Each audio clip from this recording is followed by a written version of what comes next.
Can you heat light without adding any heat? It sounds impossible.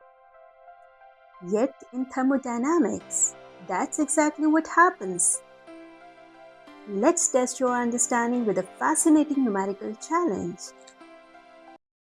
A perfectly reflecting cavity contains black-body radiation at a temperature of 300 kelvins. The, the cavity is compressed adiabatically until its volume becomes 1/8 of its original value. Now the question is that what will be the final temperature of the radiation? Before jumping into the mathematics, let's understand the physics. Unlike an ideal gas, we are not dealing with molecules. We are dealing with photons, particles of light. When the cavity is compressed, the standing electromagnetic waves inside are forced into a smaller space. Their wavelengths become shorter.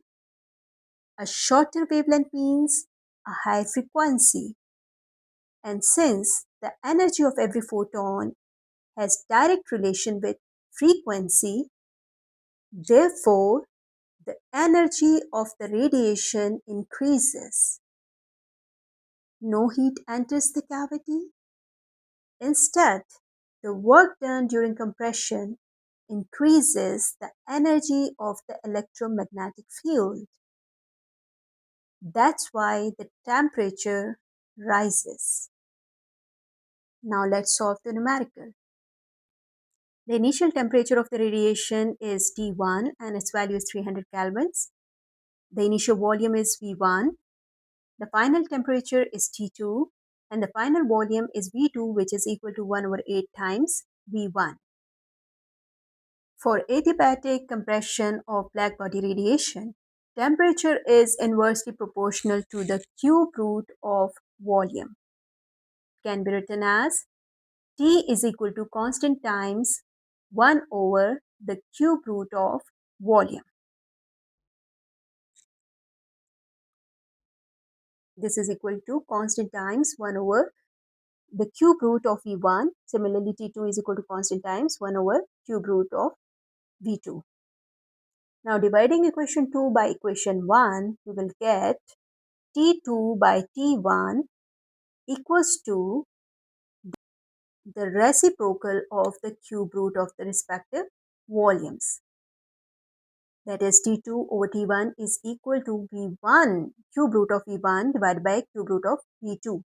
So putting the values, we will get the final temperature equals to 600 kelvins. So here is the beautiful part.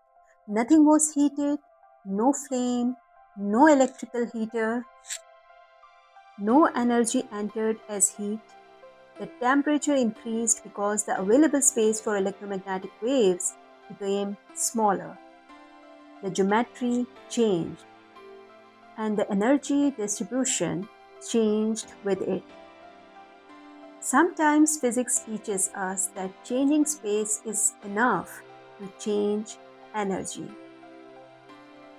If you enjoyed this challenge, don't forget to like, subscribe, and share your thoughts in the comments. Until next time, stay curious, stay conscious.